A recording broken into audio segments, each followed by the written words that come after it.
always the case. You never know whether you're actually recording or broadcasting, but so I'll just keep checking this for a few moments, and hopefully here we go. We are definitely live. I just need to change the recording or broadcasting, but I just need to change the title of this because it just says restreaming. So what we need to do here is XPD colon live. Okay, that'll do. Oh, CPD, not CPD. XPD live. Save. Okay, so we'll go back to the studio and let's have a look. It's always the same. Streaming is a nightmare. There we go. XPD live. Right, I am live and I can see there's one person watching. That could be myself, but who knows. So let's just turn all this off now. Leave that on there. Good morning, everybody. Welcome to the stream. It's Wycliffe Barrett here, Explain Dedicated. Hope everything's okay. You can hear me all right as well. And I thought this morning what I would do is just do a quick stream because, excuse me, because Tolis have released the A321 update, and you can see it here. He says, hopefully, and it does look rather nice. Now, for some reason, X-Plane has frozen up, and I don't know why. Why was nothing working as usual? View. Okay. There we go. Get back into the cockpit. Right, so the Tolis A321 has been updated by Tolis, and they've done quite a lot of things to this, but the main thing is that the Fmod update to it, that doesn't look right for some reason. It doesn't look right at all, does it? The switch is missing and everything. What's going on? You wouldn't believe this. I set this up a little while ago, turned everything on, and it was perfect. So there's only one thing to do, and that is reload the aircraft. So if we just load up this, and I do apologise, but this is very typical. It's very typical of live streaming as well. You know, you set things up, you go away, make yourself a cup of cappuccino, and it all goes wrong. It all goes belly up for some reason. Oh well, never mind. But I'll tell you what I was what my thinking is. As I say, the A321 from Tolis has been updated. Tolis always do fantastic updates. You know, they keep doing it. You know, they keep looking after the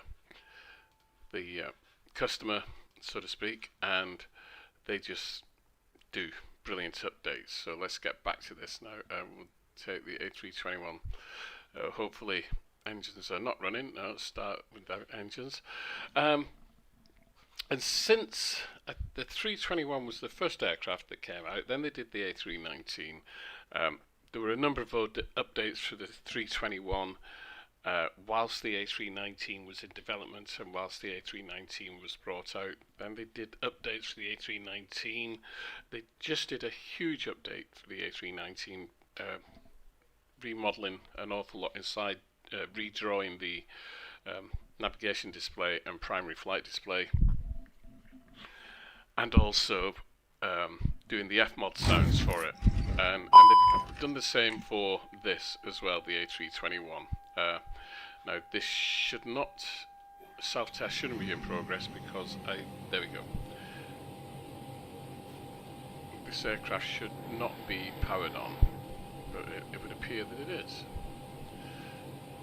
because it's doing a self-test. And the reason that I would do this video today is because of the Fmod sounds, which are absolutely incredible. And let me just check, because I really wanted to do this cold and dark. Start, yeah, no, engines are off, that's okay. Maybe we've got, let's have a look here, open the eye, yep.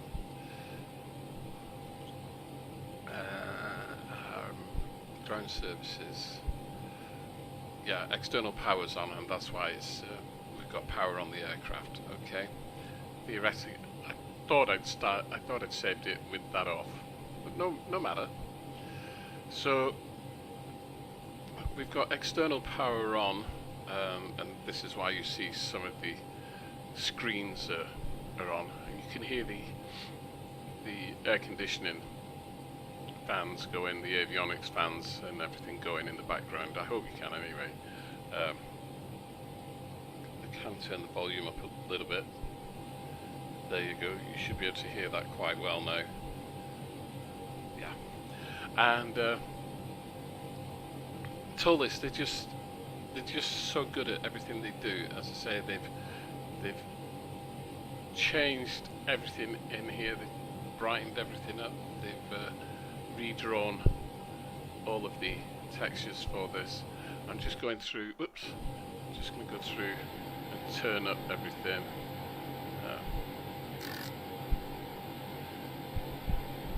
Radios won't come on just yet because I'll just brighten that up. It's saying GPS primary lost, and that's because, of course, we haven't initialized anything. So it's just having a look around. So with the Airbus, of course, as you know, if there's nothing lit, then that means that it's on. Okay. Hit it and it goes off. We hear that switch. Listen to this switch. It's like got two phases to the sound there. Absolutely brilliant. You can see external power's on. Absolutely spot on. And you go outside. Bit of environmental sound. Not much. But that's what you would expect. I wonder, I haven't got my Max FX on, have I? Configuration Max FS. Oh, that's sound, isn't it? That's colour.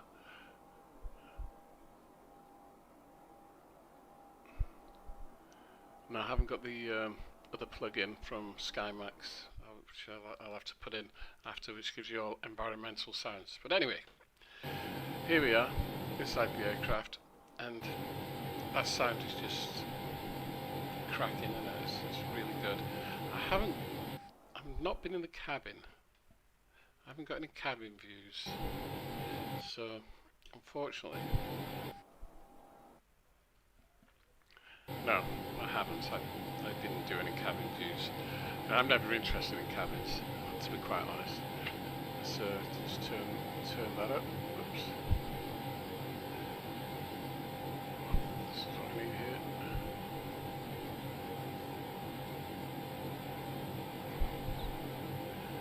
In actual fact, often when you get into an aircraft, into an Airbus, everything is turned off. The brightness on everything is really low. You've got to turn it all up. Everything. So you've got to go find all your switches. Turn everything up. Okay. So normally you'd find it'd be off. Is that radio? Can I get the other one on? Just go over here slightly. There we go. Put that back. So radios are on. We're on external power. And all I'm doing actually is just, whoops. The reason why I decided to do this broadcast is so you could hear these new sounds. And I wonder how many people have actually got the Tolis aircraft, or maybe the better question is how many people haven't got it. Because if you haven't got it, you should be buying this. This is an absolutely superb rendition of the A321. I hope I can remember how to start it. First things first though, let's get to the FMC. Oops. Drag this over a little bit. It's funny how you can only drag it a couple of inches at a time. Right, anyway, let's see if we can find a flight plan. So in it, load up flight plan. Don't want any of those. Those are all the German islands.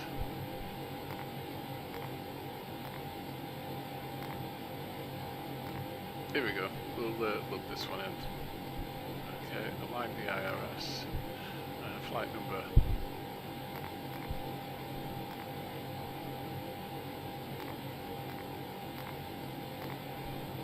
All the buttons on the MCTU, they sound the same, which is slightly unfortunate.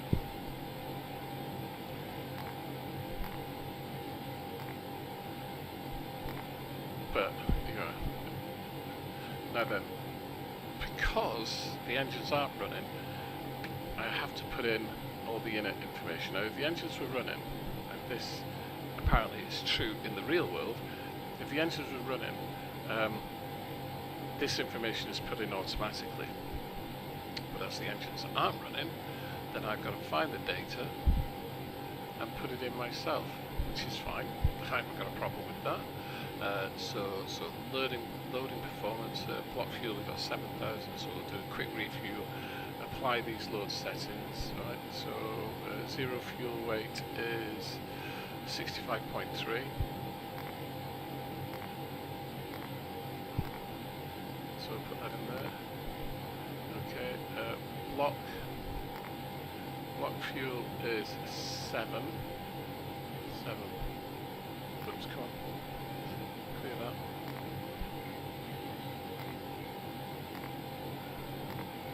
.0, and of course, having put block fuel in, it populates everything through the taxi, trip time, etc. Brilliant. I've got to select my departure runway first before I can do anything. So we go back to flight plan. I think EFF, yeah, departure. So runway 30 departure. Bracken 1 Alpha. And then over here you can see the takeoff performance has been activated, so we can select a config, so we'll do that, and then it gives me my V speeds, my CG, flex temp, okay, which I can now put in to the performance page. Okay, so what was it, 150, 150.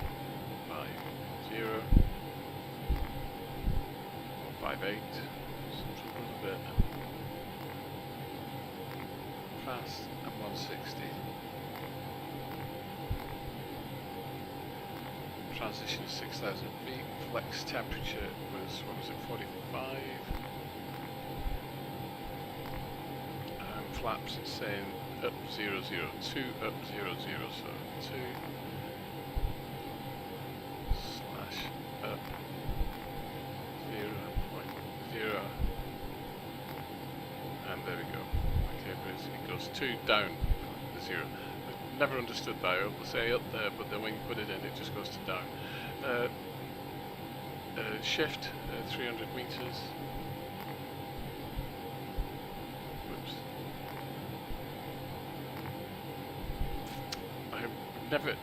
I've never understood what this is for, but when you look it up, I've looked it up in some of the manuals for the A321, it always suggests 300 meters.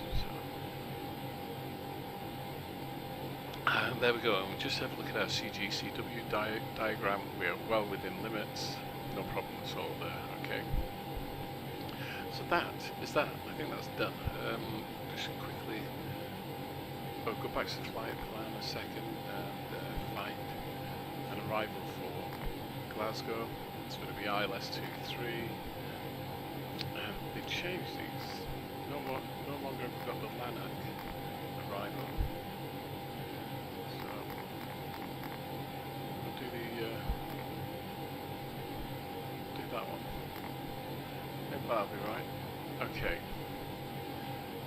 So everything's in. Init page is done. Let's just check. Yep. Performance page is done. Flight plan. Simple. Absolutely brilliant. So now, probably time to start the engines.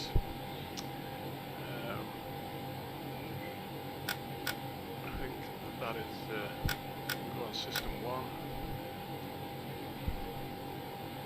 Let's have a look at it. Still waiting for alignment.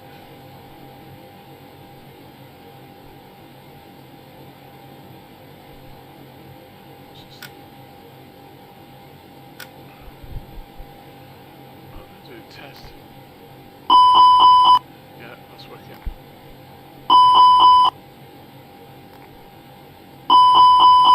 Yeah, all working there. That's good.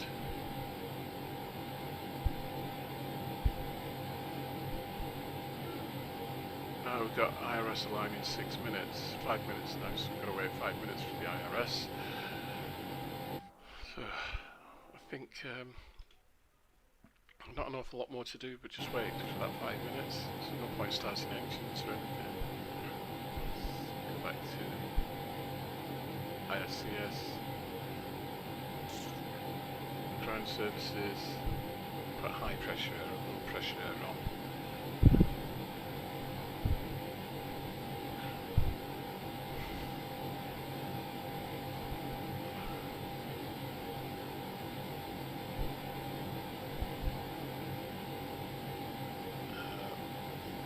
Close the doors.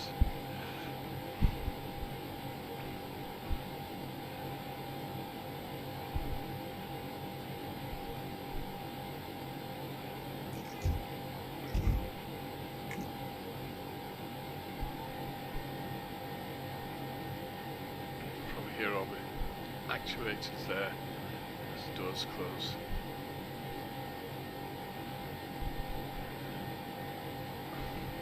What I can do whilst I'm waiting. Open up this. And oops.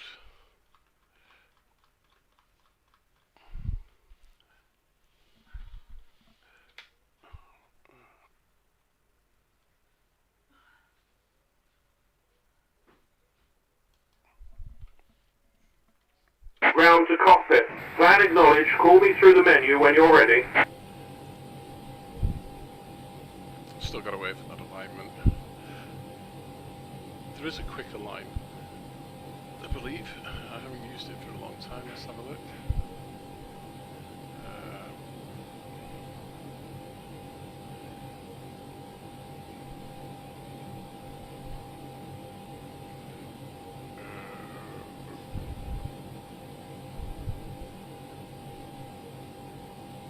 Turn up things a little bit so you can hear it a bit better.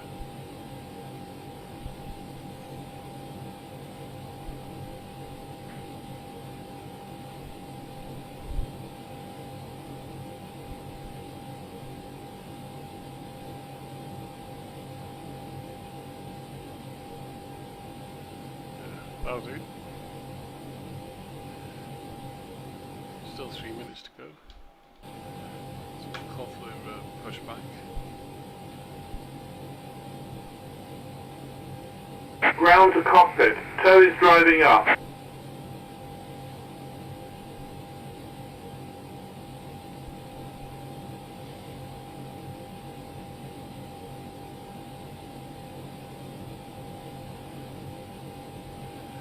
The only problem with better pushback, the truck always seems to go through the building. Always seems to go that little bit too far, which is a shame really, but you can't have everything, can you?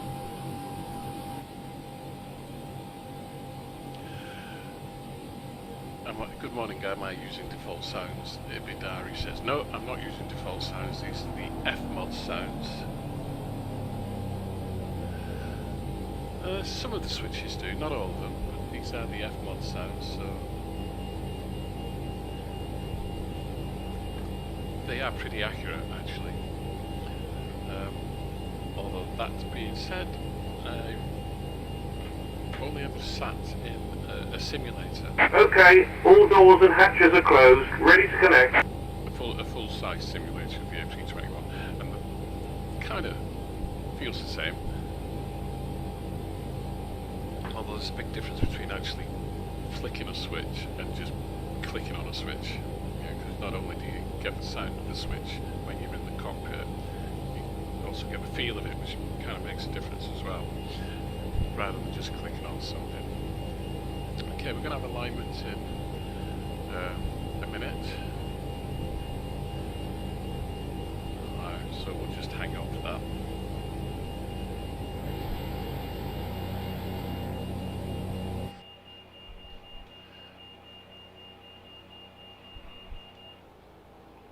Tow connected and bypass pin inserted.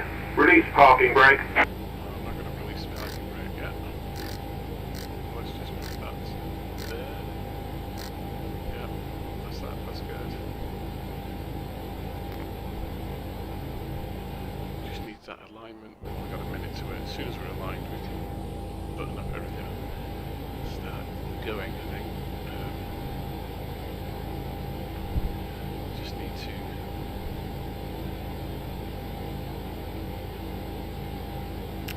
Beacon on.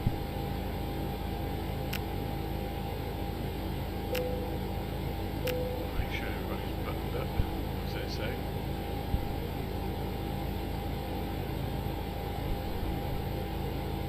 There we go, we've got that alignment. There's a flying plan. Good to go. I think there will be a moment. So, we'll be able to start engines.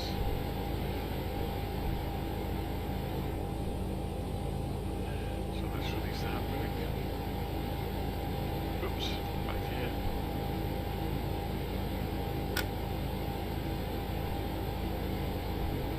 Starting pushback and you may start engines. Oops.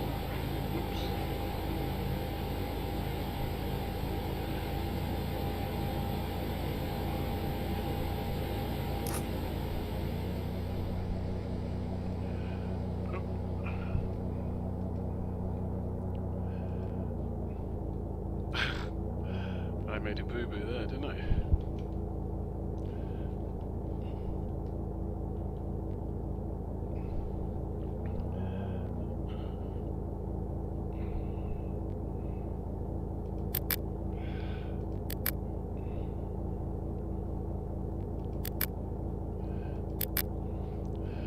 I hope everything comes back, who knows? Major error, major error.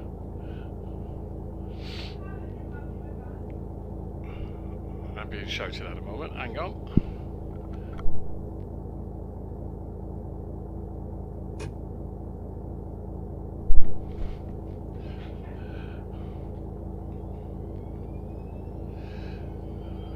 I don't think I'm going to get everything back by the looks of it. Ah, damn it! Schoolboy error.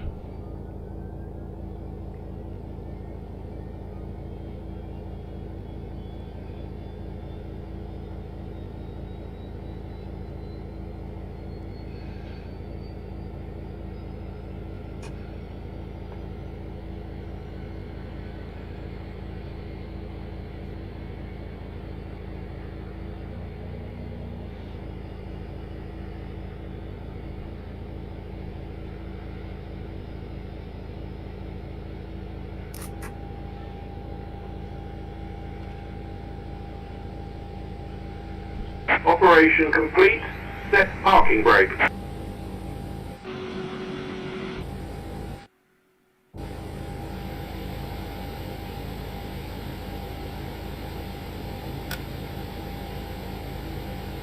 Disconnecting tow. Stand by.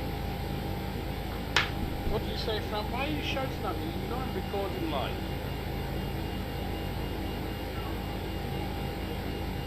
I'm recording live. I'm broadcasting live. Right, what did you say to me then?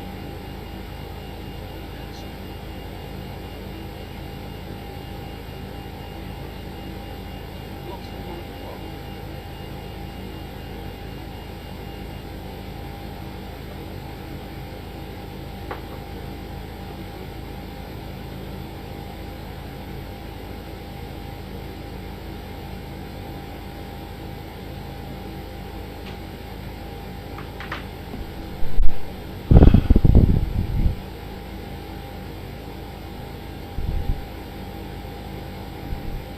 There we go. Yeah, lost it. Right, let's see if I can get this back in here quick. Yeah, lost it. Damn it.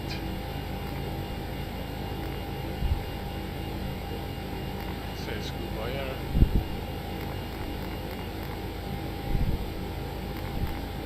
Tow is disconnected and bypass pin has been removed. Hand signal on the right. We'll see you next time and have a safe flight. Yes. Yes, yes, yes. Cost index. 0, 0. Right.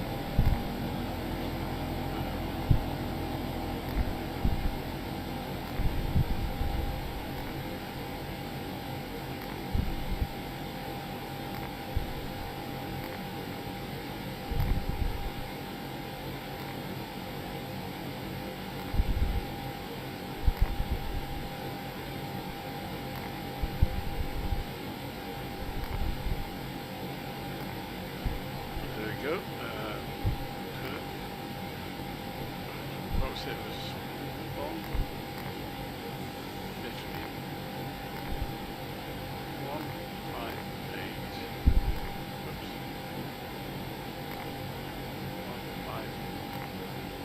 158. 160. If I recall. There we go. 160 transition with it. Yeah. Brilliant. That's all good. Yeah. Fine. There we are. That's good. I'm surprised we got everything right. Signal's not smoking right. Time for engine start.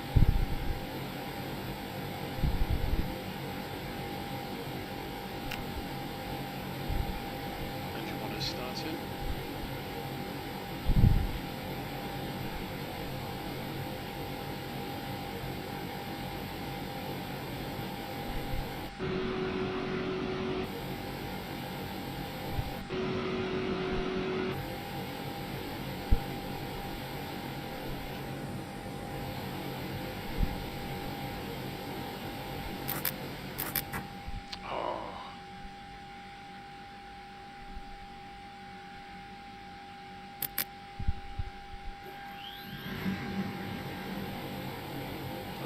I know what's going on here now.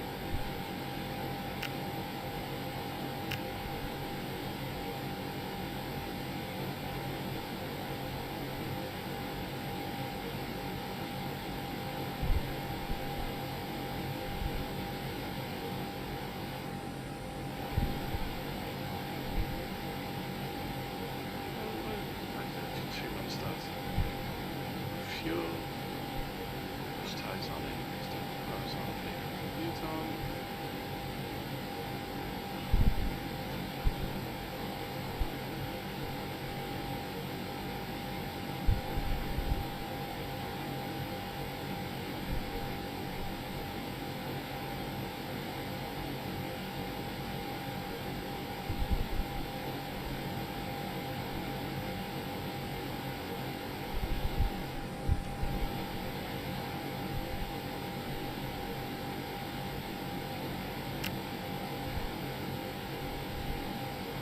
That's why. Idiot. There we go. Tangy Wisco, yeah, long time no see. Yeah, it's been one of those years, isn't it? We're all suffering. Hear the engine starting.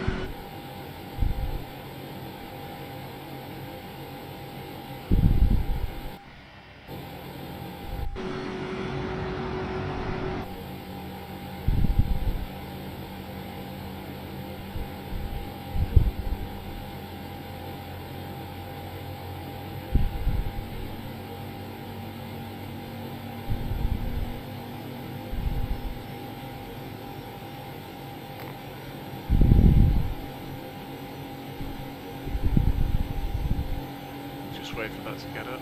Speed, full speed.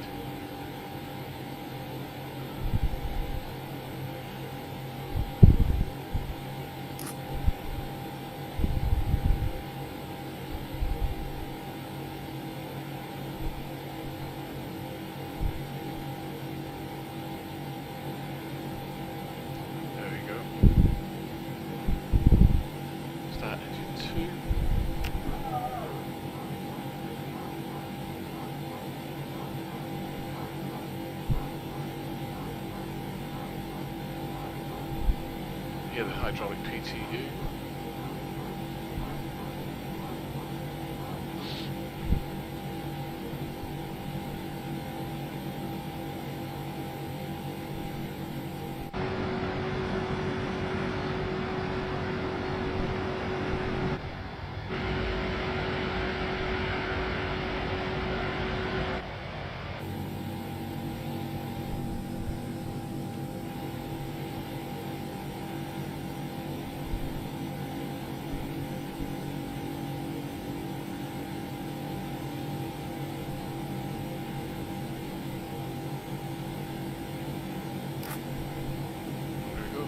Over.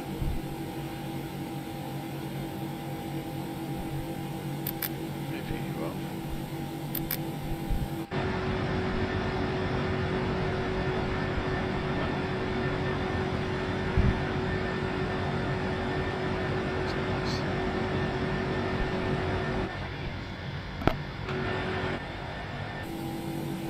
There we go. Everything's good. We're all set. Just need to come back in the cockpit now. Sort out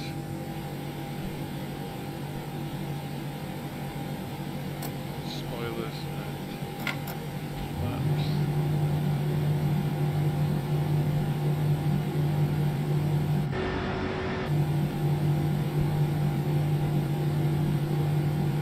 Just turn up some lights here.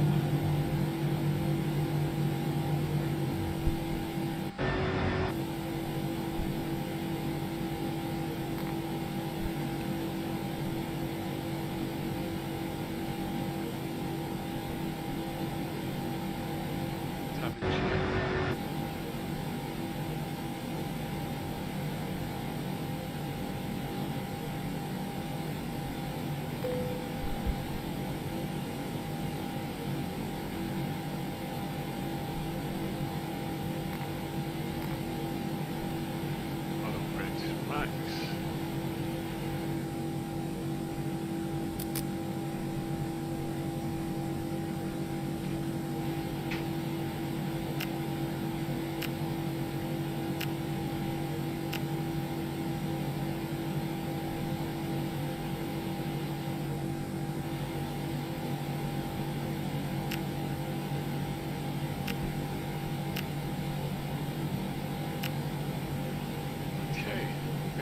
Go. There we go. Alright, let's get out of here now.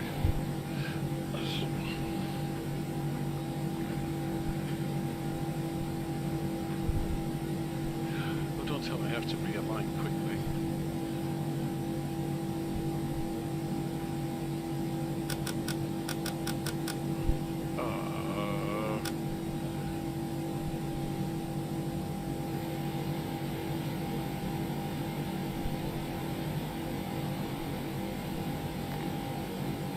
What the hell?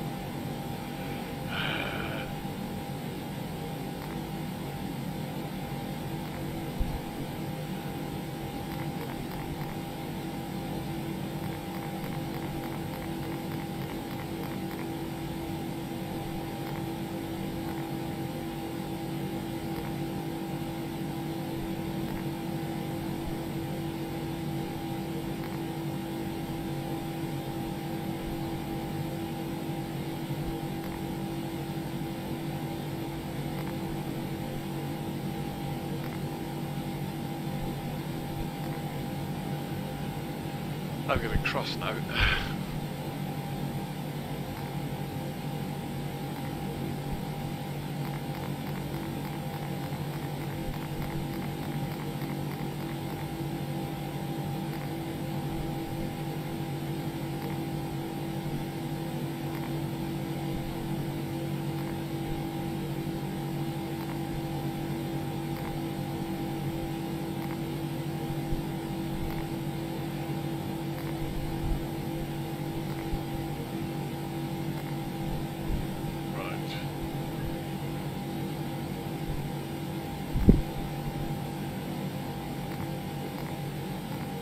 Really cross this time.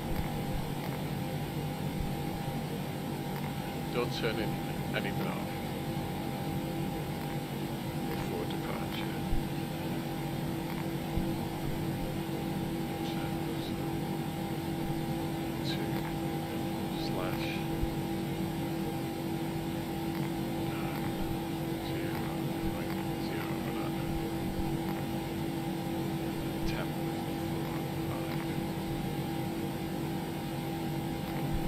Right, there we go. That is it. Definitely leaving this time. My plan. Put that there.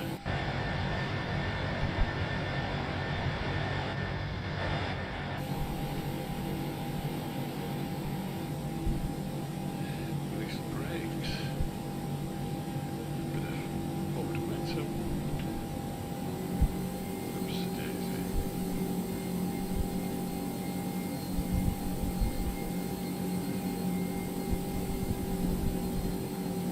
And now we can get going.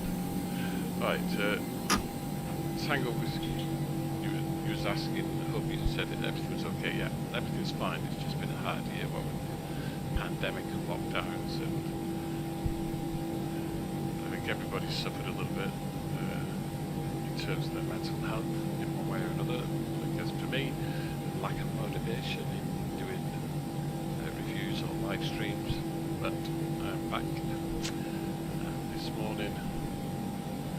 I thought I'd do this because of the new sounds, new AirPod sounds, which are really good.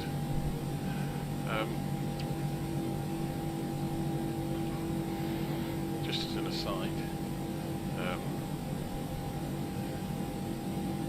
I think after all the hoo-ha of the 18th of August, MFS coming out, something I saw that was really interesting was that MFS were claiming that they'd had 1 million sales. They may well have done, but not forgetting there were lots of people who could get it for $1 or £1 using their Xbox Game Pass, and how many of those people actually stayed. Now, a few years ago, I was having a conversation with a very good friend of mine, the editor of PC Pilot, Derek, and he, at that time, was discussing flight simulation, and he suggested, based on some very good evidence, and not forgetting that PC Pilot and everybody associated with it would have good data and good contacts. They felt, or he felt, along with a number of other people, that probably there was no more than approaching 30. There was no more than 250,000 flight simmers in the world, worldwide. No more than 250,000. So around about 250,000. I think that number might be slightly higher than that. On runway 30. When you consider that VATSIM, for example, has close to 100,000 active members, IDAO will have a similar number, and then factoring everybody who doesn't fly online, then maybe it's slightly higher than 250,000 worldwide. So it is a niche market. There are more people who use Euro Truck Simulator than there are people who use Flight Simulator. So you have to wonder, let's get out of here. You do have to wonder as to whether with the Flex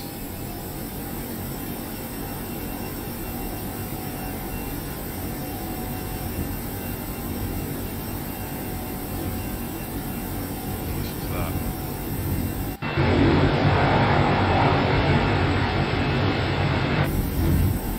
Get back on the runway.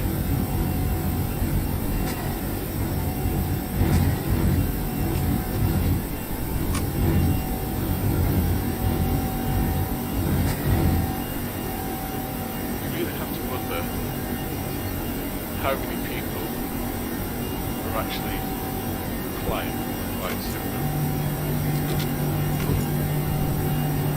Okay, gear up.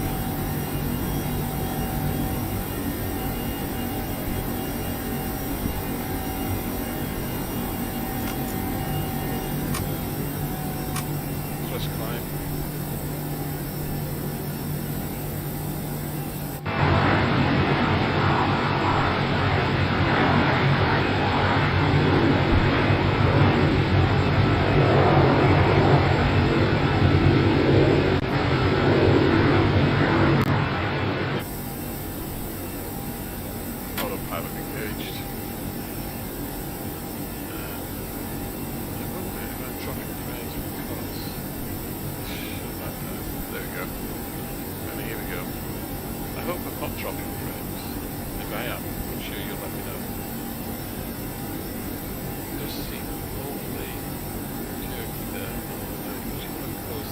Yeah, that's okay.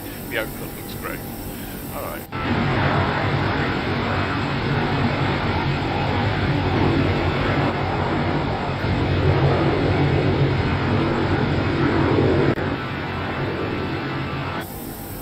So getting back to what I was saying, that maybe there's only...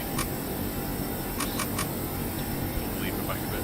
Maybe there's only just over a quarter of a million people who fly sim. So for MFS to make those claims that they've sold 1 million units is a bit far-fetched in my view.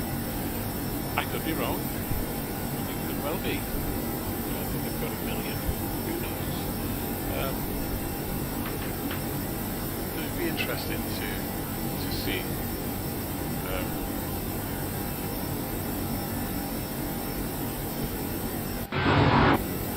What happens in the coming weeks and months.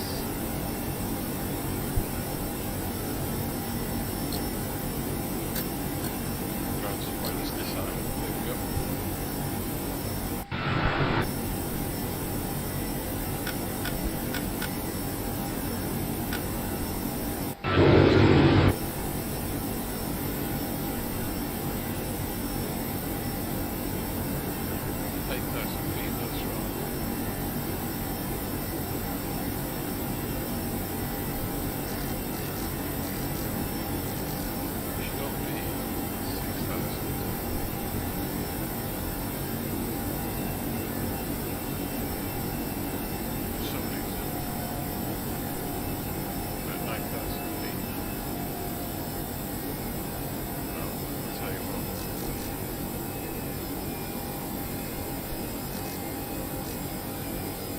Down to 6, because we're not supposed to be 6,000 feet to bracket.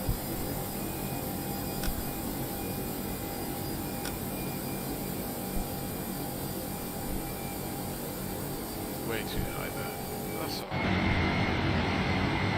So, there we have it. Now, if you're wondering about the weather, some people often do when you fly clouds, we're using SkyMax Pro. I haven't got FSGRW on, but I will put that on now. Say once load up, and the weather will see the weather change. Pull an FSGRW. For those of you interested, I'm using Obex True Earth Great Britain. So this is True Earth Great Britain South, I think, because we're just in South Wales. Soon to be moving into Mid Wales. For me, I don't know. I think this just. I mean, I'm an ex-plane user, so I think this, for me, this looks better than MFS, although the clouds in MFS are brilliant. Don't get me wrong, I think MFS looks absolutely amazing. I take back everything I said about it at the beginning. I said I didn't think it was very good. I even thought that it would be, a bit of a flop. It certainly hasn't been. So I take back everything I said. When I'm wrong, hold my hands up and say that I'm wrong. The clouds in it are fantastic. In X-Plane, I don't think there's anything that compares to it at all. Maybe Ultra Weather XP, the next version, might, but for sure, the clouds are stunning. But then again, you don't often see clouds in real life the way they're depicted in MFS. Certainly, I mean, I've done a lot of flying in the real world. I've flown all over the world, flown through all sorts of banks of clouds, whatever, but never quite looking so pretty. But they do. A number of pilots who do aerial photography, from their planes, real world pilots, and yeah. So this is real world weather now through FSGRW. For some reason, this flight plan has produced this curious bend around Brecon, which never used to be like this. But now we're here, we can climb to flight level 150. It's 6,000 feet to Brecon. Looking good at the moment. Very nice, in fact. I'll be back in a moment.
Okay, I'm back. Right. Just to let you know, if you can hear singing in the background, don't worry about it. Right. I think we said we were going to go to 260 today. Now it's 260.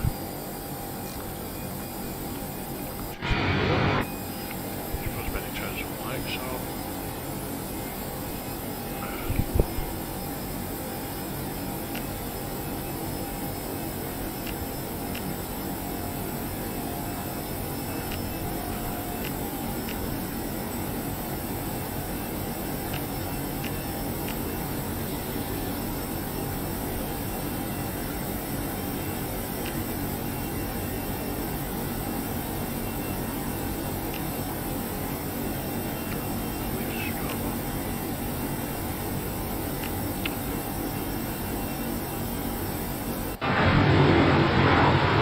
So, back to what I was saying, I'm trying to this whole notion of MFS selling copies of the product.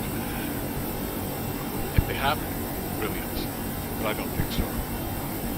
Now then, some people were saying, oh, it's going to be the end of Nella X-Play, MP3D. See you later, but it isn't. You'll always have a secure base. People say, well, this is my sim, and I'm just going to buy this, which is fine. I'm one of those people, I guess. And the interesting thing is, of course, what it will do is it'll drive development. People will up their game and start developing more, better for the future. And for example, I know that Frank Kane, John Span, who produced Skymax, they're working hard. They're going to update the game, and they've updated it regularly since it first came out. Abdullah Al-Matasir, he is constantly working on Ultra Weather XP. As for the others, X-Environ, X-Environment or whatever it is called, I have no idea. Then you've got all the free cloud engines, free cloud add-ons, FS Cloud, all sorts of things like that. They're all being worked on. Active Sky XP is like FSGRW. It's not a cloud replacement package. It is a weather engine. Quite honestly, I've reviewed Active Sky XP. I find there's no difference between it produces and what FSGRW produces. The only reason I use FSGRW is because I know that they have worked in collaboration with Skymax Pro. Skymax Pro is my weather cloud replacement engine that I prefer. See you later. I prefer that one. Plain and simple. So that's the one I use. I've tested all the others. I've reviewed loads. You can go to my channel. Have a look through the videos. There are absolutely loads of weather engines and cloud replacement packages that I've tested and reviewed over the years. And I always come back to Skymax because I find it the simplest to use, got an easy interface. FSGRW is the same, it's got an easy interface. It gives you the information you need quite simply. So if you need to input this data into your aircraft from winds, etc., such as in 737, the Zebo Mod 737 can, and it works incredibly efficiently, which is what you need. You've got everything you need on here, and also it picks up weather from different weather stations as you go along your flights at the moment. We're reading from Shawbury AV, Echo Golf Oscar Sierra, and it's reading the weather there. Probably easy, simple. don't need anything else. In my opinion, FSGRW does what it says it will on the tin. Brilliant. So, getting back to this aircraft. Remember until this list came out, just rotate.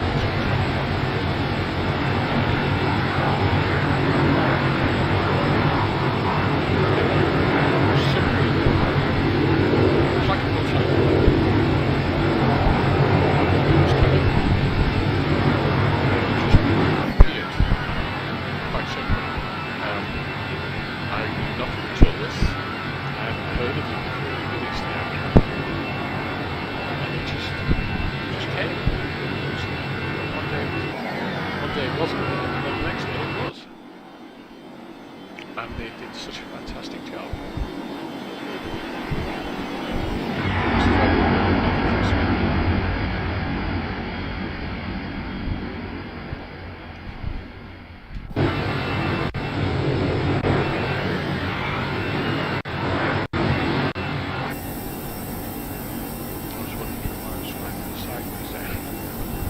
In the turn. Right, I think, I've got about 100 miles to my top percent. I can do the approach phase. Let's have a look at this.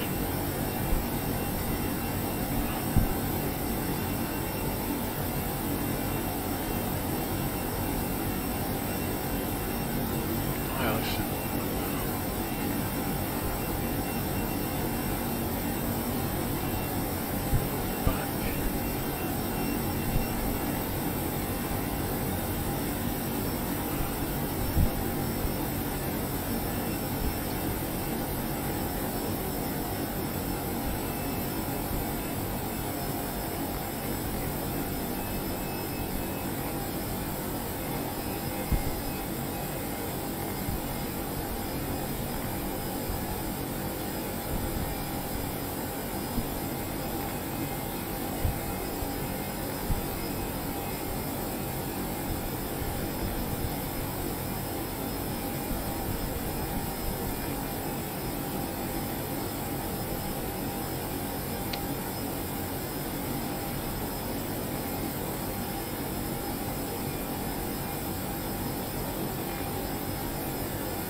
Okay, there we go. I'm trying to figure out what it happens to my top percent.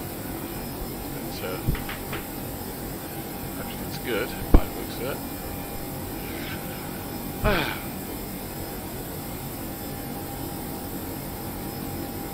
wonder why Tom Holland was fired.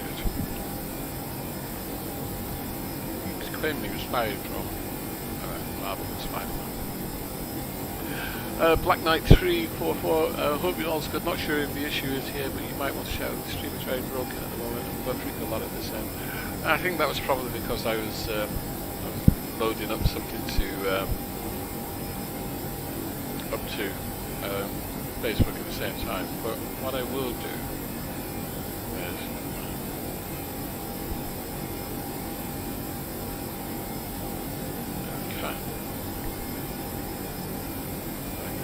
I can't do it whilst I'm flying. Whilst I'm live. I was going to look at the settings. I can't do that whilst I'm actually streaming, unfortunately, because I'm using OBS. I may go back to Streamlabs because I'm not actually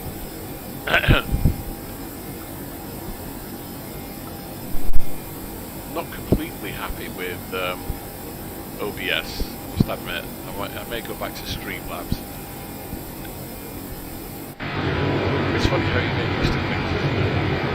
Streamlabs.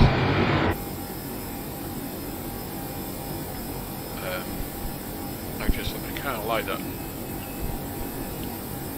bit better. I haven't used Streamlabs for quite some time because why do you want me to decelerate? I'm only doing 220.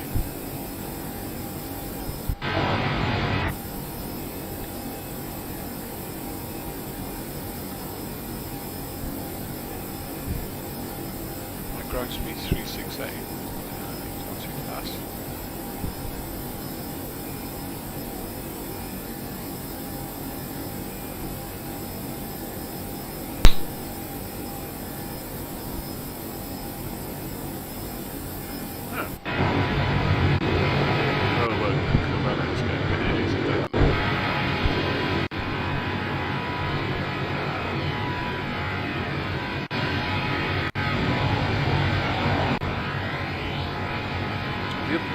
Say about weather, it's very difficult to find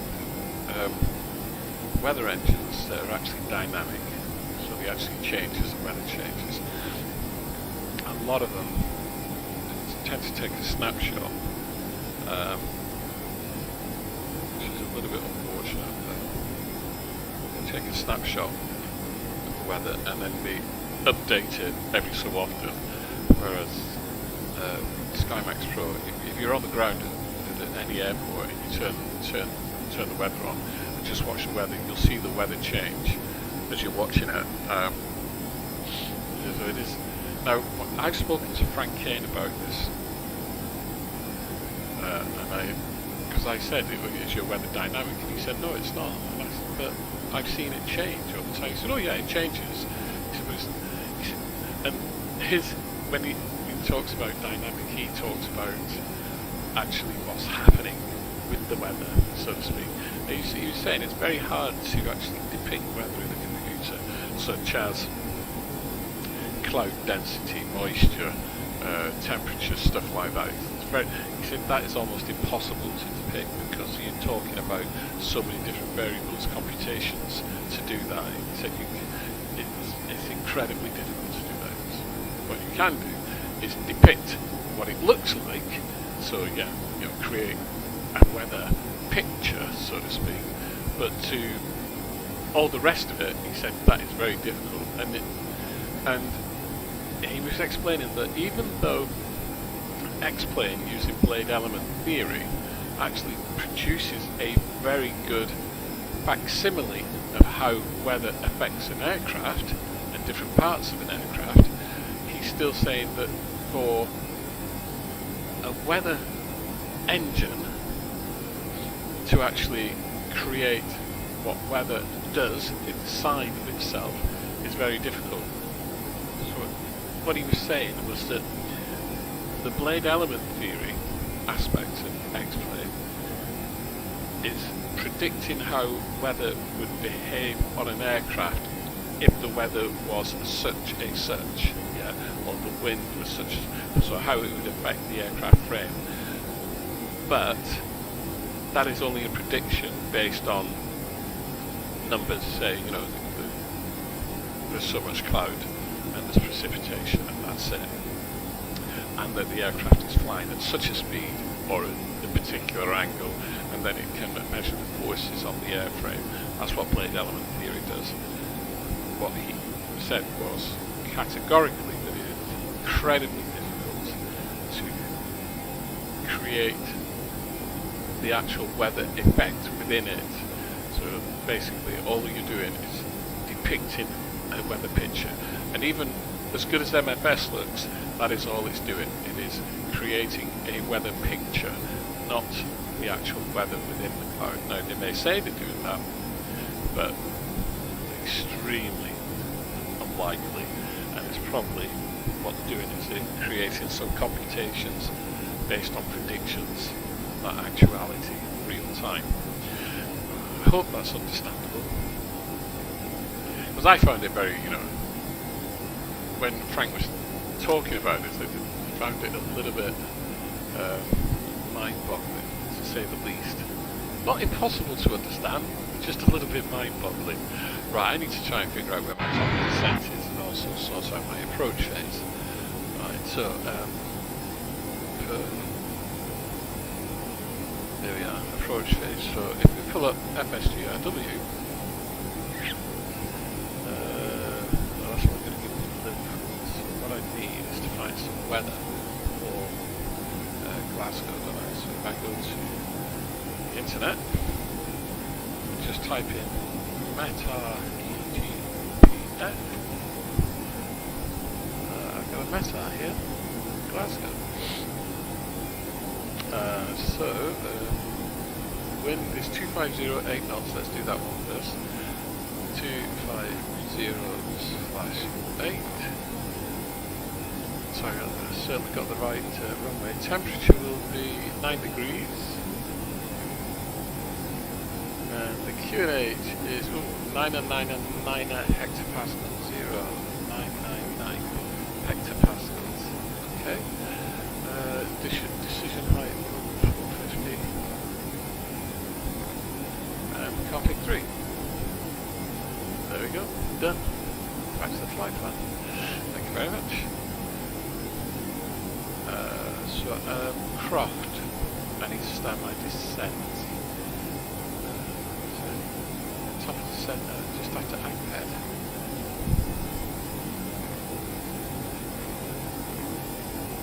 Okay, well, let's say after Agped. Alright, have a look.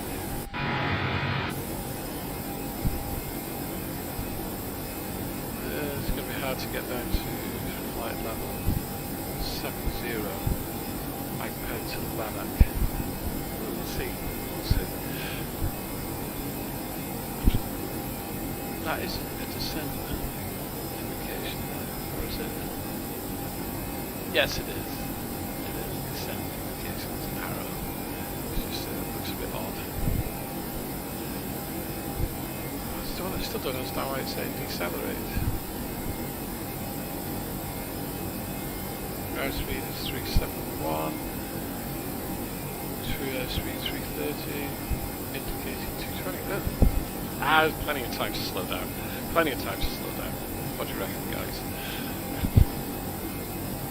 I hope so. I only hope so. What can I say? Let's have a look. Darren.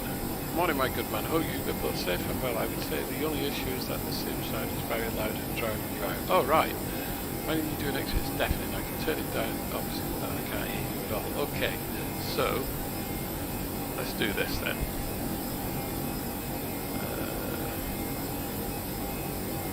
Open ICS screen, sound add-ons.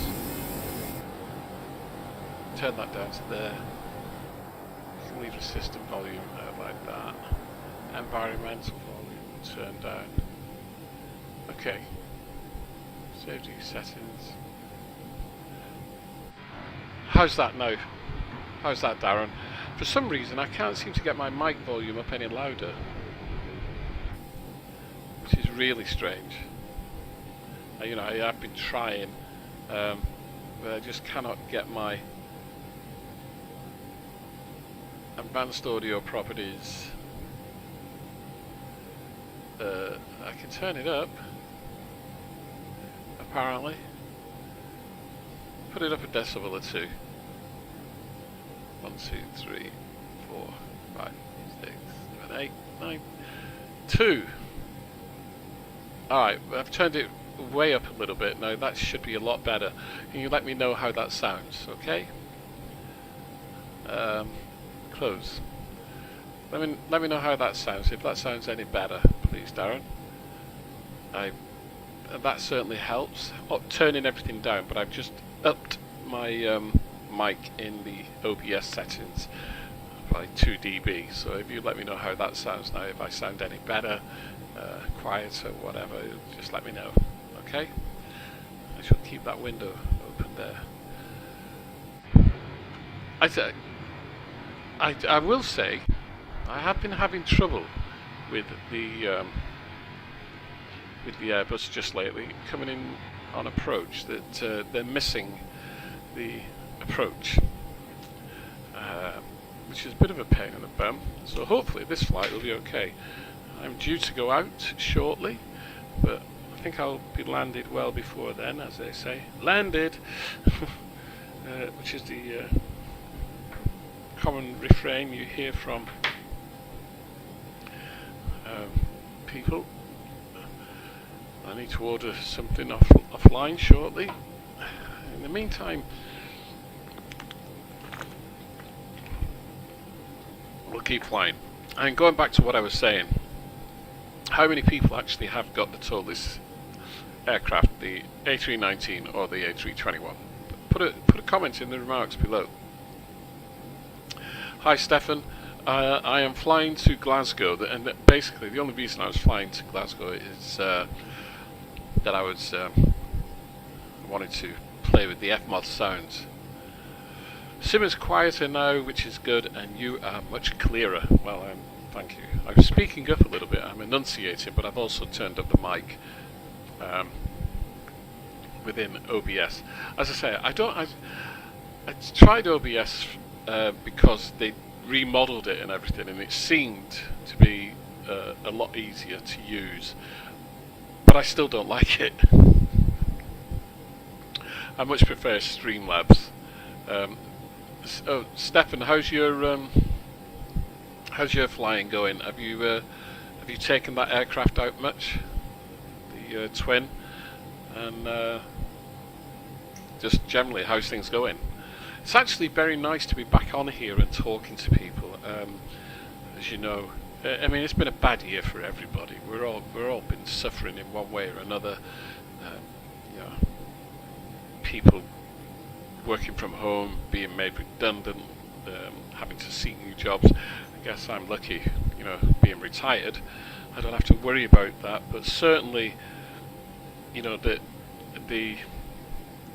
lockdown, and also just being overloaded with all the kind of news and everything. It has been a really difficult time for a lot of people. You know, there's no getting away from that. It has been really difficult for people. For me, primarily, the difficult bit I had was demotivated when it came to looking at creating content for the YouTube channel. I just became totally demotivated. Just found that I didn't.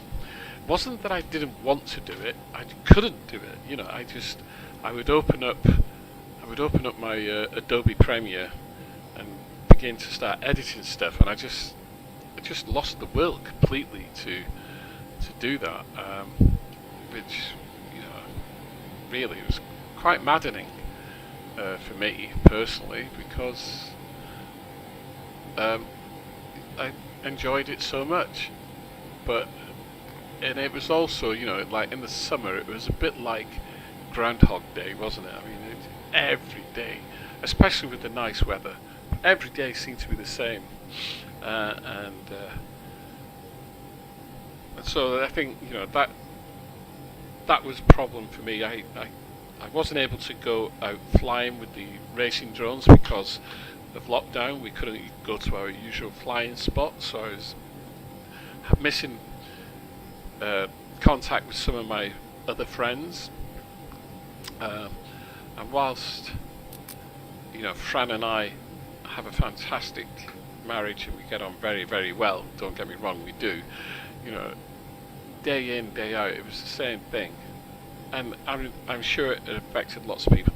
I know people that had holiday plans broken up. Darren, I know you had holiday plans to go abroad, and they got disrupted, and then you had plans to travel around the UK, and that got disrupted, and so it's really been hard for a lot of people.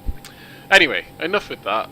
Enough of feeling sorry for myself. I'm no longer feeling sorry for myself. I'm going to get back on the horse, as they say. I've got a couple of products that need reviewing, so I'm happy. Right, Stefan, it's going good, thanks, mate. Been in the DA42 sim for the last 3 weeks.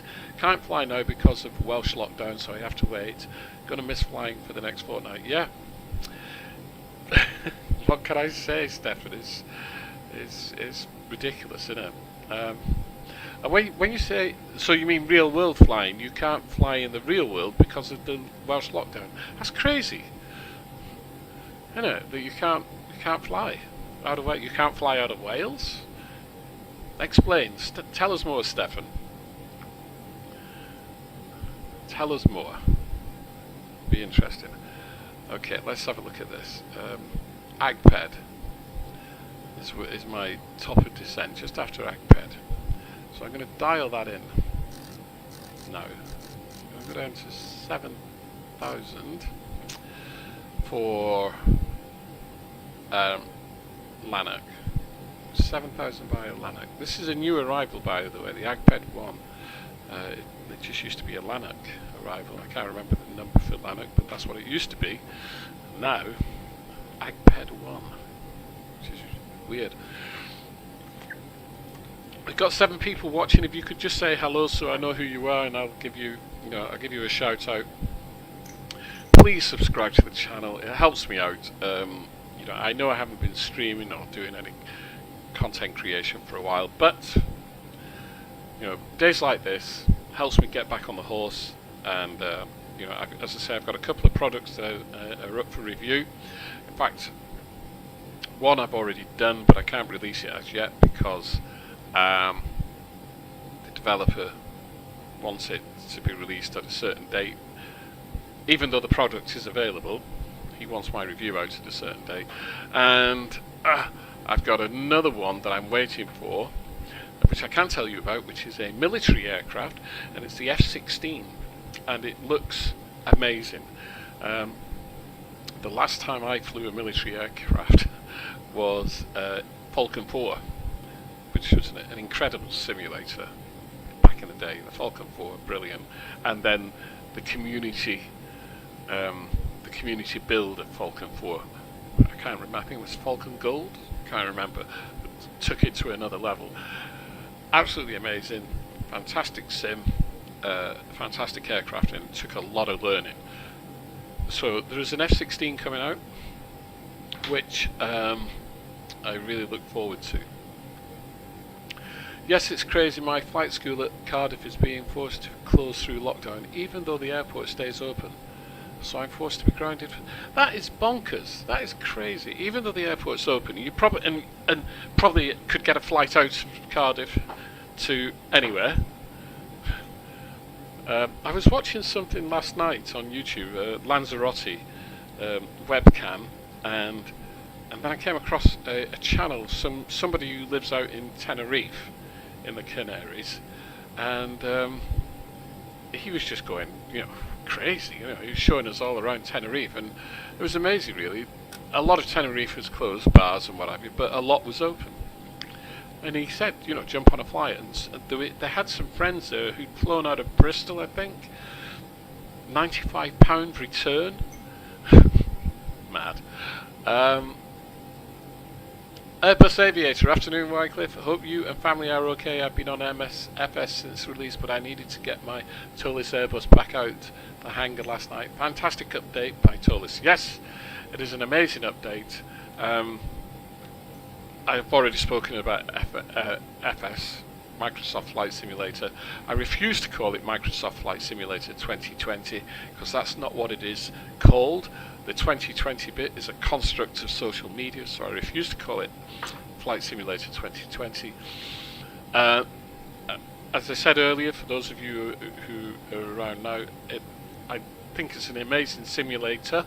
It looks fantastic, but personally, it's nothing more than a sightseeing tool at the moment. I would say that it's very good for GA. There are a huge number of things about it that I dislike, and there are a huge number of things that I do like. It does look, don't get me wrong, it looks amazing. Clouds are fantastic, although I've never seen clouds like that in the real world. I mean, I've done a lot of flying. I've flown all over the world. I've flown through all sorts of levels of clouds. I've never seen clouds look so defined and so pretty in the real world. But that said, it does look amazing, and you get to some of the locations in the US which have been treated way better than some of the other locations around the world. It looks good, but in terms of in-depth fidelity, it hasn't got it for me yet. But what it will do, it will push everybody else to go further. Certainly X-Plane and aircraft developers. I mean, I've been told about the Flight Factor 787. When that comes out, it's just going to be absolutely incredible. Tolis are doing the 340, I believe. It's going to be good. So I'm keeping my skills up flying around the southwest on VATSIM in the Airbus DA62, just keeping my knowledge up for my multi-engine instrument rating. Exciting stuff. You've got your full multi-engine rating and fully qualified to fly the 42 and the 62, so it's nice to know what I'm doing. I've got such an in-depth knowledge of the G1000, so it's great on XP. Yeah, that is what X-Plane is all about. It's about depth fidelity. If you want something, if you want a study level aircraft or study level add-on such as the G1000, then X-Plane is the way to go. FS is a game, and an amazing game at that, but it's not a procedural sim like XP or P3D. Correct. That is well said, Stefan. It is an excellent and amazing game. Black Knight says it's FS12. Bugger off. It's Microsoft Flight Simulator. As I say, I refuse to call it anything else. Airbus Aviator, definitely a GA sim at the moment. This time next year it could be incredible. I think its pros and XP's flaws, but it hasn't got the Tolis or Zevo, which I've missed massively. Yeah, I mean, yeah, it goes without. And I'm not going to say it goes without saying, but they are incredible aircraft. The Zevo, is staggering. Right, and just looking at this, you see the way they've redrawn everything now? They've done such a good job with this update. Can I zoom in? Zoom out. That's what I want to do. I mean, look at the way that bend is drawn there, AgPed. Previously, it would have been, straight lines like that kind of thing. But now, they've got a nice bend in. There's my top of descent. Let's push the button. Push the button. There we go. So, I believe the aircraft knows it's got to go down when we get there. But I've started my descent just a little early, which is fine. They often say start your descent 5 miles before you should. A Sobo. You guys you're gonna crack me up with all this bloody stuff about MFS. Charlotte Hawkins has just tweeted. No, don't get me started. Charlotte Hawkins. Ugh. A true English rose if ever there was one. No, anyway, we're not here to talk about women, or maybe we are. This is an unusual arrival because we're almost out on the east coast there. But yeah, okay, I'll go for this. This is a new arrival. Steroids. I come here to say hi. Your tutorial really helped me a lot. Thank you, and have a great day. Take care, Master. Well, thank you very much, Steroids. Which tutorial? Fancy doing an XPD group flight at some point? Yeah, we must do, mustn't we, Steph? We've got to do that. GA, maybe. I fly with a mate of mine. I jump into the default Cessna in X-Plane because I think it's amazing, and we fly through the valleys and have a bit of fun, which is actually good fun. But we must do an XPD group flight. I'm going to organise it. Black Knight, you're right, Wycliffe. Falcon BMS is damn awesome. Falcon BMS, is that the community one? Or are you on about the one that I'm going to be reviewing? Because I can't remember who it's by. I don't think it's by BMS. It hasn't been released yet, I know that. It's in late beta, so it hasn't been released yet. You'll also notice that my ground texture is on. Let's turn that off, because it's cluttering up a little bit. That was my phone.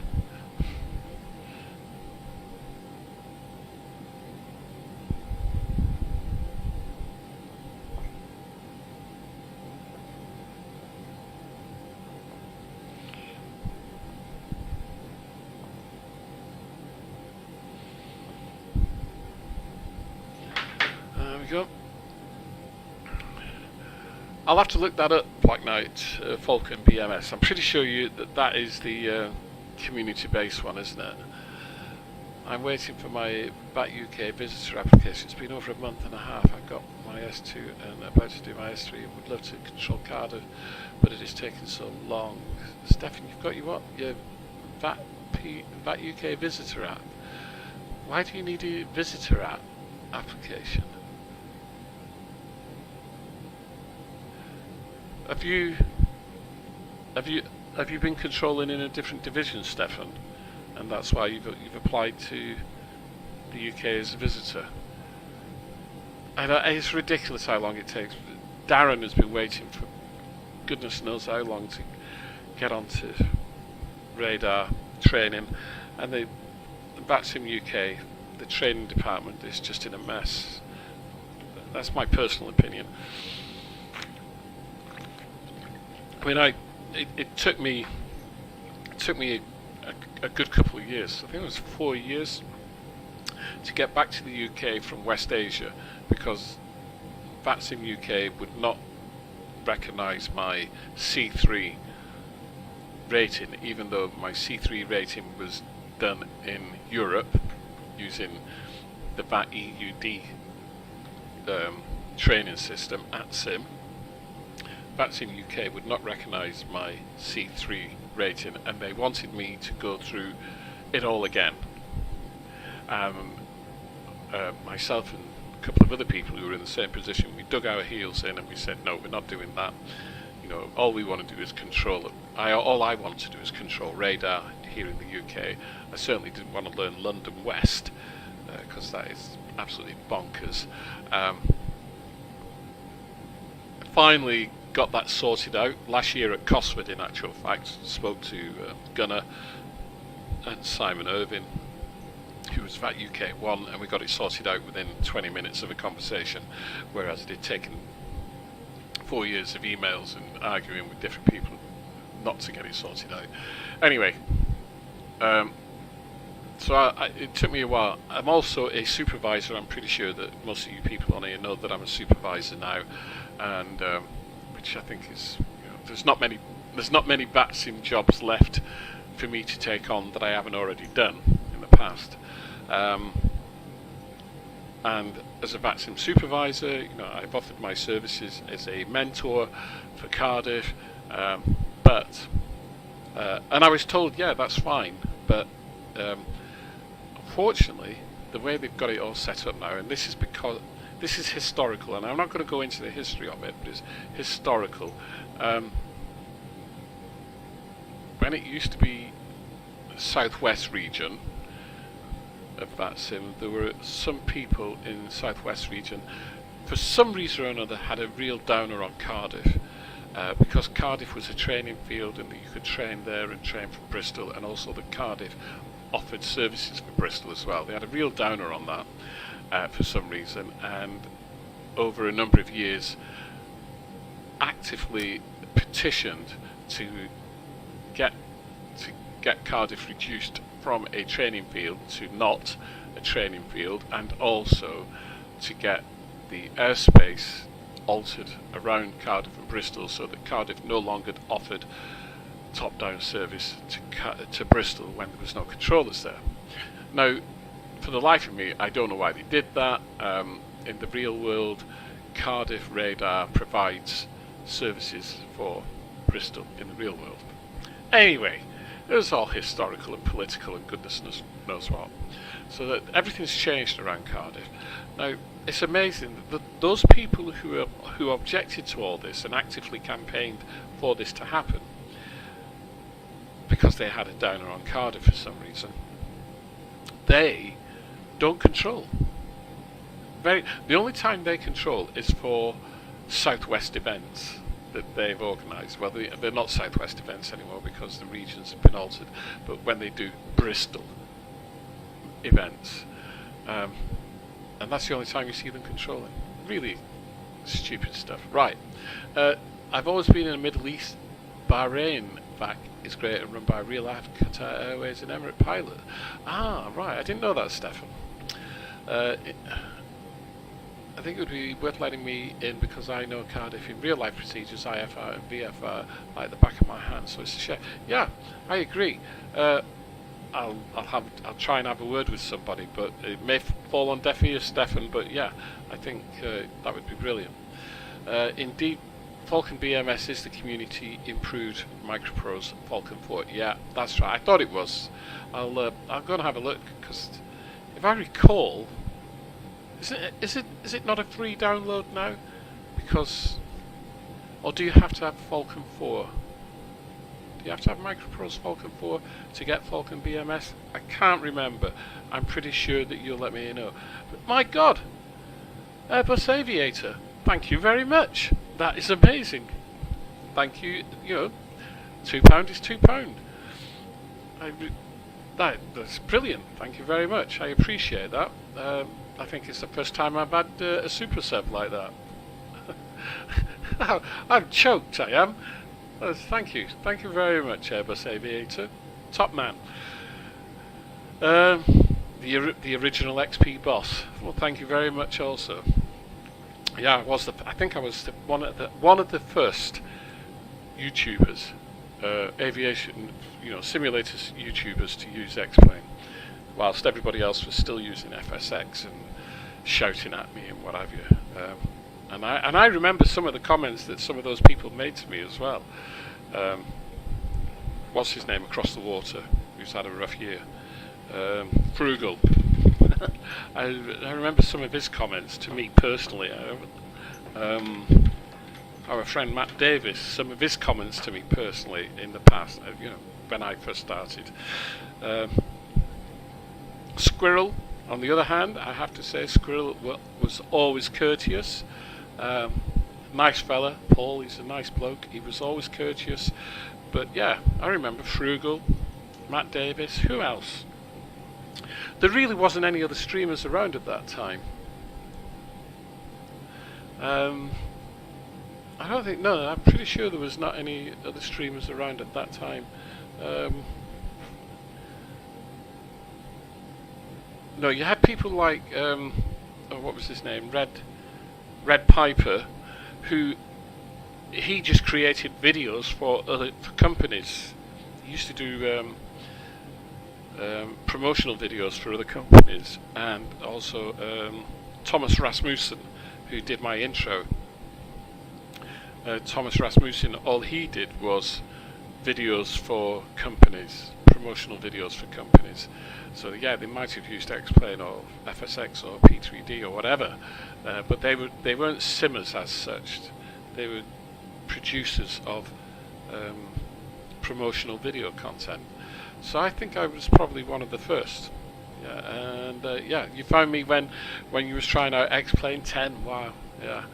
It's funny actually, when I go back and I look at some of my videos from back then, and like the Explain 10 videos, weird. Who's this now?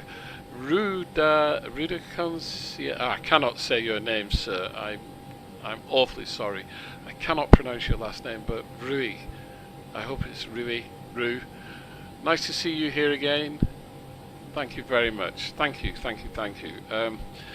Yeah, I said it earlier. Had a rough year. COVID. Not me personally. I haven't had COVID, but lockdown and all that crap. It just kind of did my head in a little bit. Not a lot, but a little.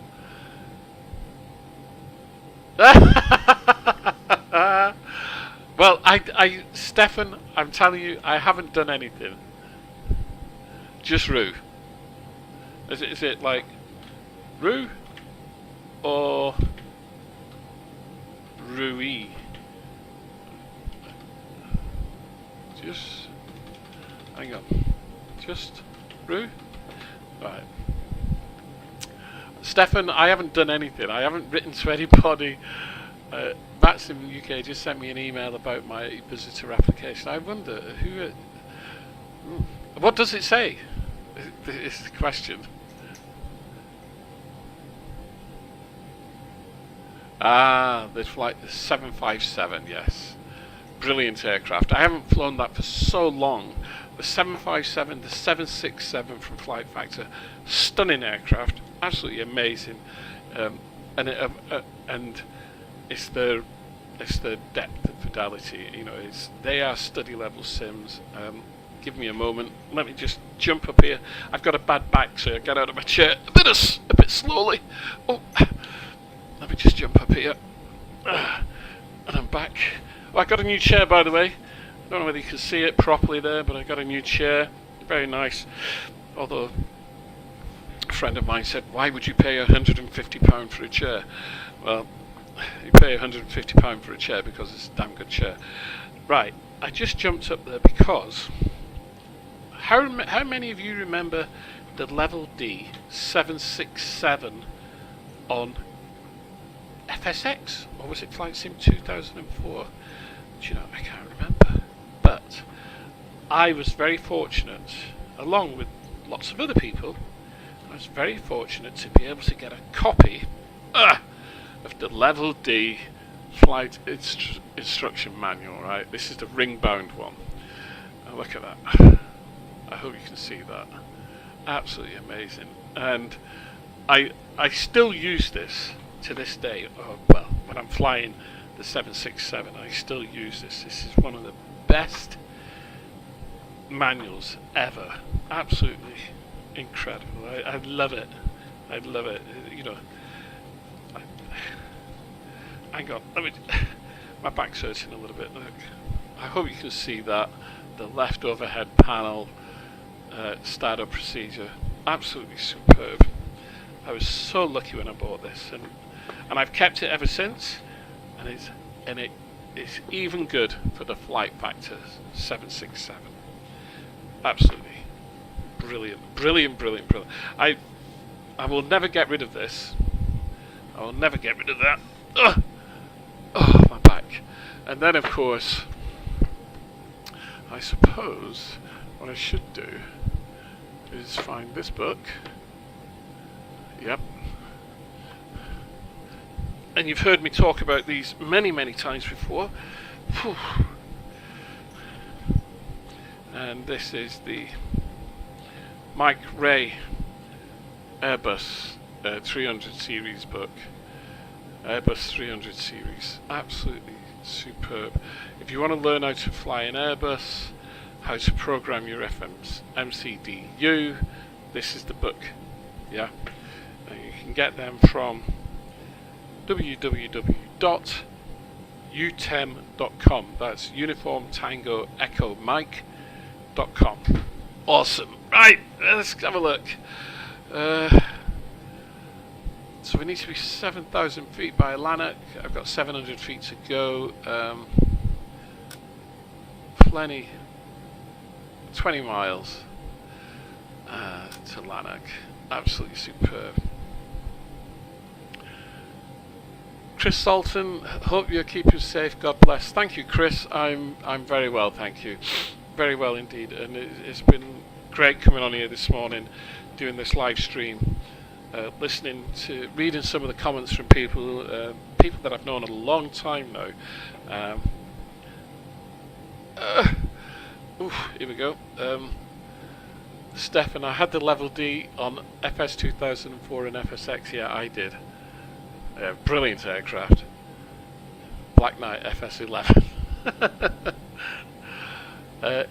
It's what made me try XP10, so I need to be grateful to that bird. Whilst other people were getting happy over the Wilco Fielder 737 Classic. Actually, I remember that. The Wilco 737 Classic was actually not that bad. Not that bad at all. And then Wilco did something and it wouldn't work. And do you remember the Wilco 777? God, that was an abomination. I never did one flight in the 777 from Wilco. It just wouldn't work. You put a flight plan in and you'd have a green line going across your flight display. Instead of it going that way from one waypoint to the next waypoint, it would go. It was a complete and utter mess. Corona Crisis put me away of my computer. I miss fly on computer as well on real life. Yeah, Rue, I think it's affected everybody in some way or another. But you know, we just gotta double down and get on with life, and you know, we will beat this thing. You know, as a world, we will beat this thing. There's only one thing left in my life that could make me happier, and that will be when Trump gets voted out. And that's all I'm going to say on the matter. I don't know if anybody saw his debate last night, but yeah, can't say it was much better than the first one.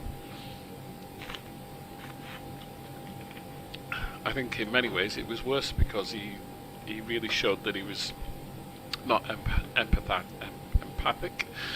He had no sympathy or empathy with anybody. Anyway, enough of that. Back to the flying. It was just incredible going from a 2D panel and to the virtual cockpit of the 757. Oh yes, yes. Yeah, I mean, you talk about virtual cockpits. I mean, look at this. Can you imagine? I mean, what it was like back in the day with the old 2D panels. But saying that, I learned how to do our nav approaches in the default 737 in FSX. No, in 2004, I learned how to do our nav approaches and procedural approaches in the default 737 in Flight Simulator 2004. I remember me and another guy, friend, Dave Birch. Dave lived in Cornwall, and we would get online on TeamSpeak, yeah, and we would practice these things together online. Not together online. He would be flying it on his computer, I would be flying it on my computer. We would be on TeamSpeak talking to each other and learning this stuff. I mean, it was crazy. Okay, the weather is a bit gloomy. Obviously, we're coming down into it now. I need to get some lights on. I'm at 7,000 feet, and all the chatting. Understood. All the chatting. Whoops. Let's get some lights on. If I can get my overhead. We'll put some landing lights on. Yeah.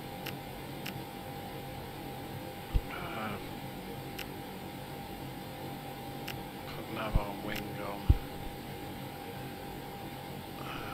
That's it for the time being. That's all we need. Seatbelt signs are still on, and no smoking signs because can't have people wandering around. Typical Glasgow weather by the looks of it.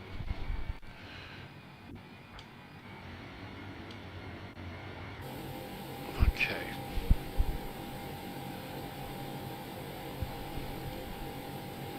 So, and the spoilers.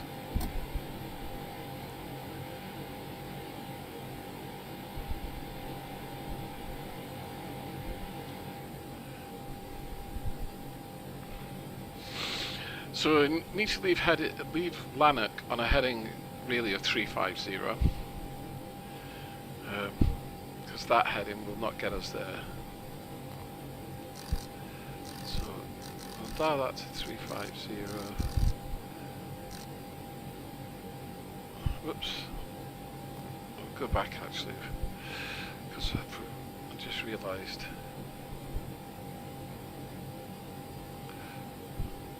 I'll need 350 when I leave Lanark.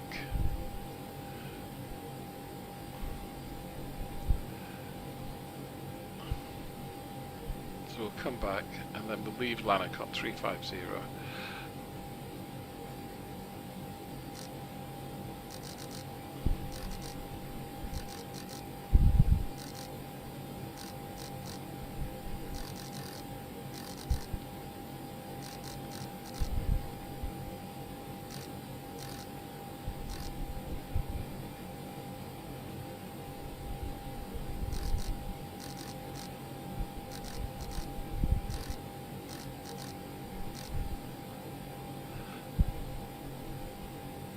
And we'll descend to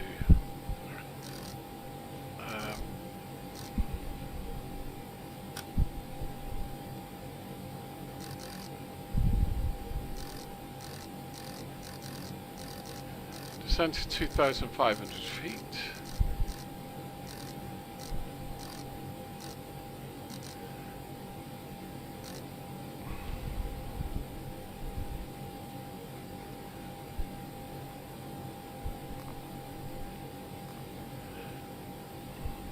Yeah, 2,500, I had that right. Yeah, just wanted to check on that.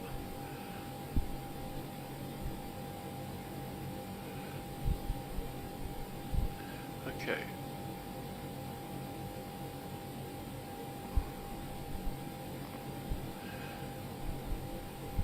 Leave Lanark on a heading of 350.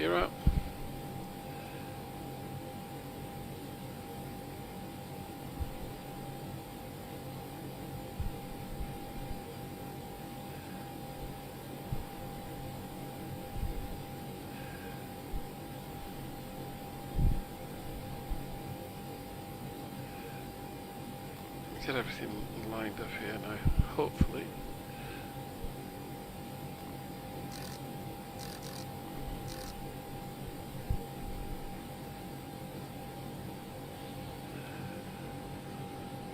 Just managing this myself.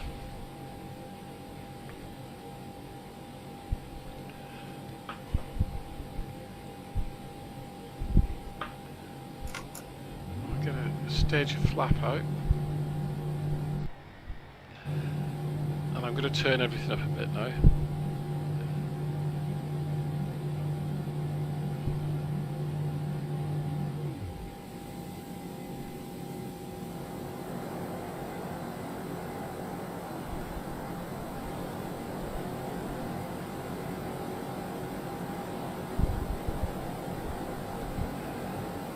Okay.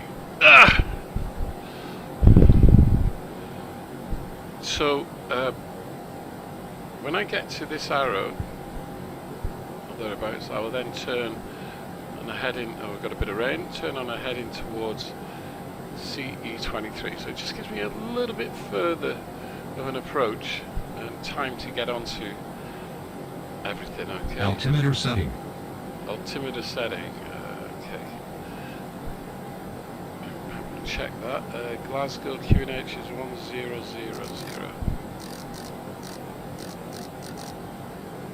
There we go.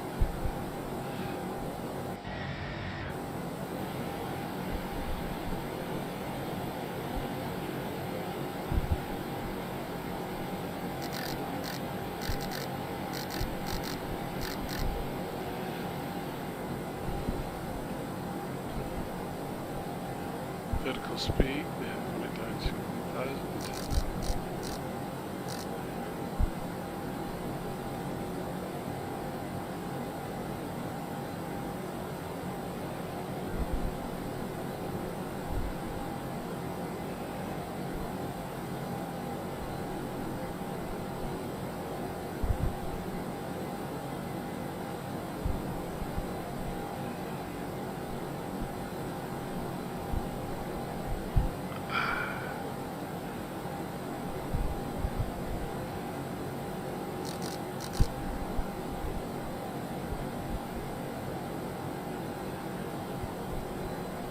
Okay, everything's looking good.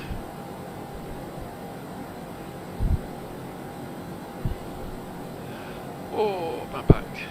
Unfortunately, as soon as I touch down, I will be disconnecting, as I'm supposed to be somewhere at 1 o'clock. It's now 1:45.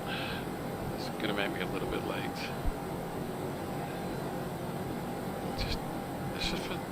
Just 1,000 feet to go.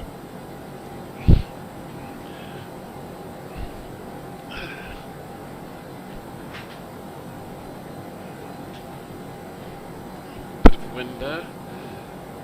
Bit of a wind. Bit of wind.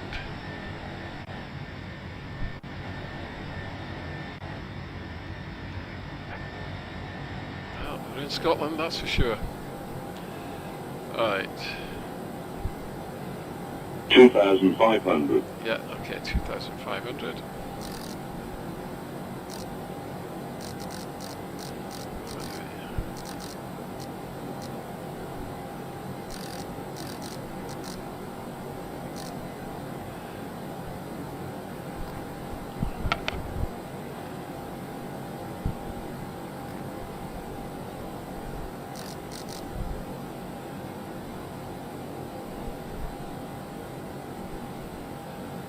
Right.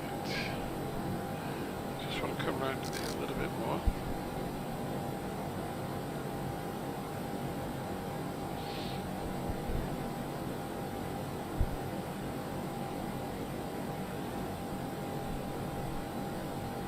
Obviously the wind is pushing my track off a little bit.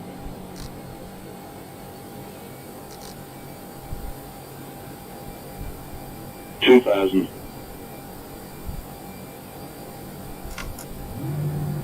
Flap 2.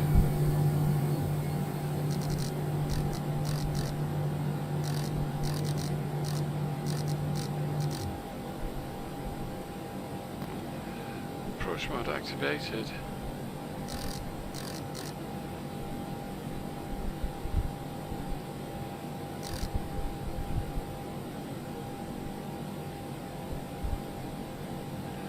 All things being equal,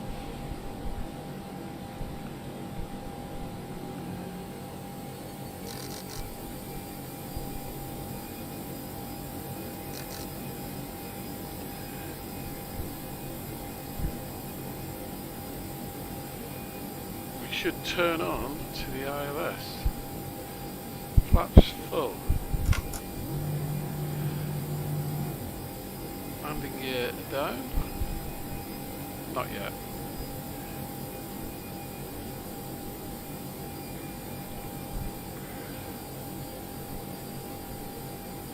Let's just hope we Terrain. 1,000. Pull up. don't need to pull up. Pull up. Terrain. Plenty of space. Terrain. Terrain. Terrain, terrain. Terrain. Terrain, Terrain. terrain. We've got a 1,500 foot clearance here. Terrain. It's one course correction now. Terrain.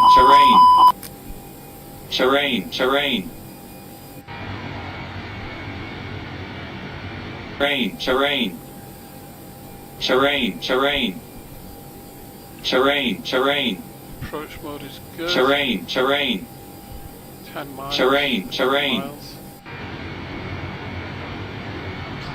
Plenty of clearance over there. Terrain. 1,000. Depressor and very well. Terrain. See you, Stefan. Terrain.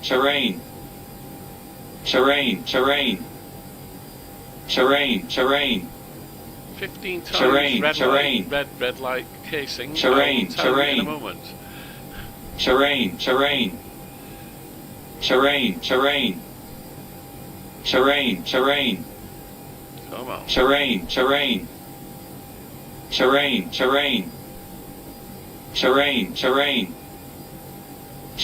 Terrain. 2,000.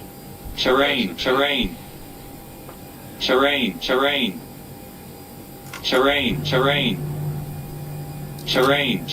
Gear down. Terrain, terrain. Terrain, It's terrain. the airport lights just there. Terrain. Right. On the glide slope, we're descending. Gear down, flaps full.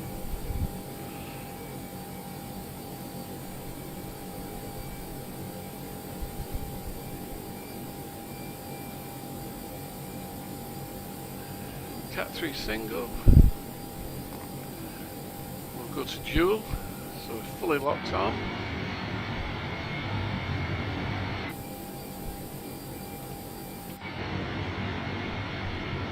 Looking good.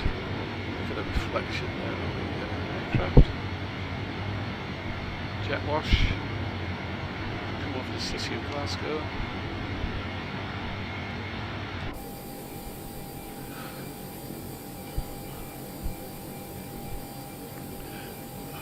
Slightly crabbing, there's a 18 knot wind from the right hand side.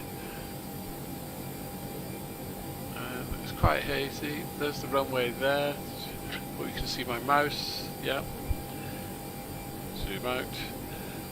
I keep forgetting I've got this on a switch slider as well.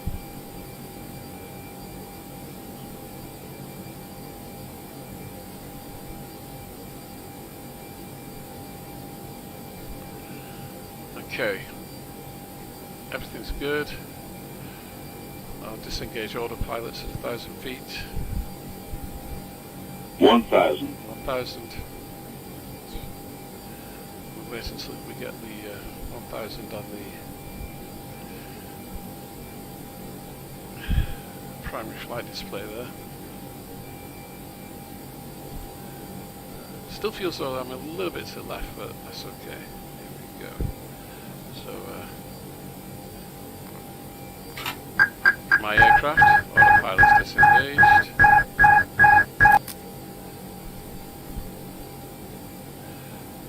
Just gonna bring it over here a little bit. 2 white, 2 red, we can see then. My aircraft. Approaching 2, 3. Runway 23 approaching. Decision landing.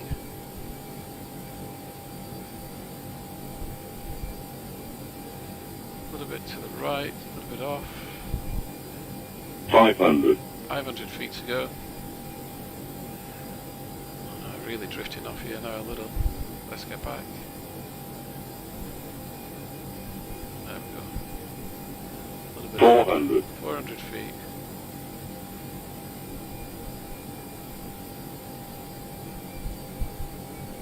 $300. 300. Sync rate. Sync rate. 200. Sync. Hold up. Sync rate. Sync rate. 100. Sync rate. Sync rate. 50. 40. 30. 20. Retard. 10. Drive. There we go. Touchdown. 1,500 meters remaining. 1,200 remaining. 900 remaining. Oops. Braking's a little bit fierce. There we go. Reverse is off.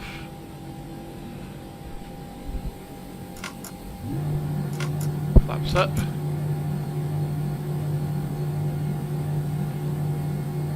Bit of a left wheel landing, I'm afraid, but all is good. All is good.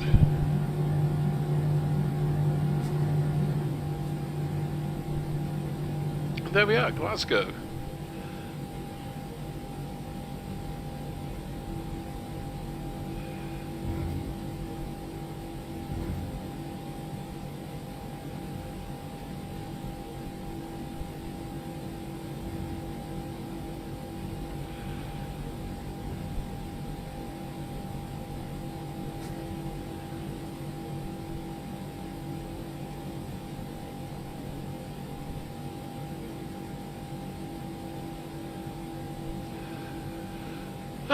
So, nice little flight up to Glasgow. Hope you enjoyed it. Hope you enjoyed the live stream. Anyway, I did. I thoroughly enjoyed it today, being able to talk to everybody. Thoughts on the INI A300? I'm not too sure. I haven't got it. I will be getting it. It's something that I need to have a look at. I mean, the screenshots of it look superb. I think I'll probably buy that this afternoon, and you know, we'll do a live stream of it.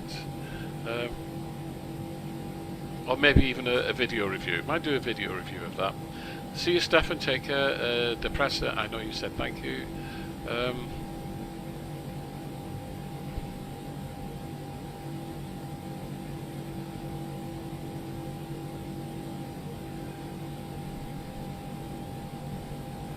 Yeah, I forgot. Did I forget auto brakes? Never mind.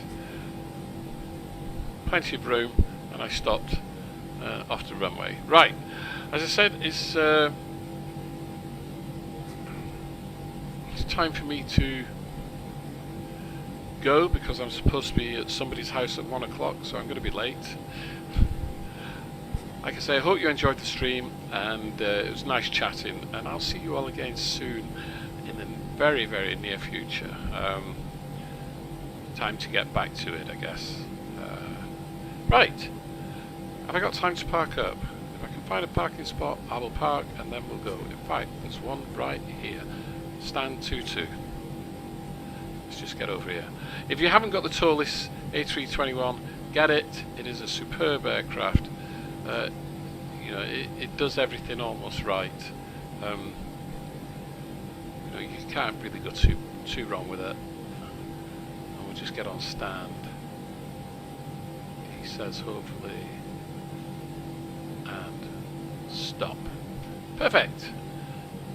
Nicely done. Nicely done indeed. There we go. Just zoom out again. Oops. Park brake on. Engines off. Okay, everybody. I'll see you soon. Take care. And we'll enjoy ourselves. All right. Take care. All the best, mate.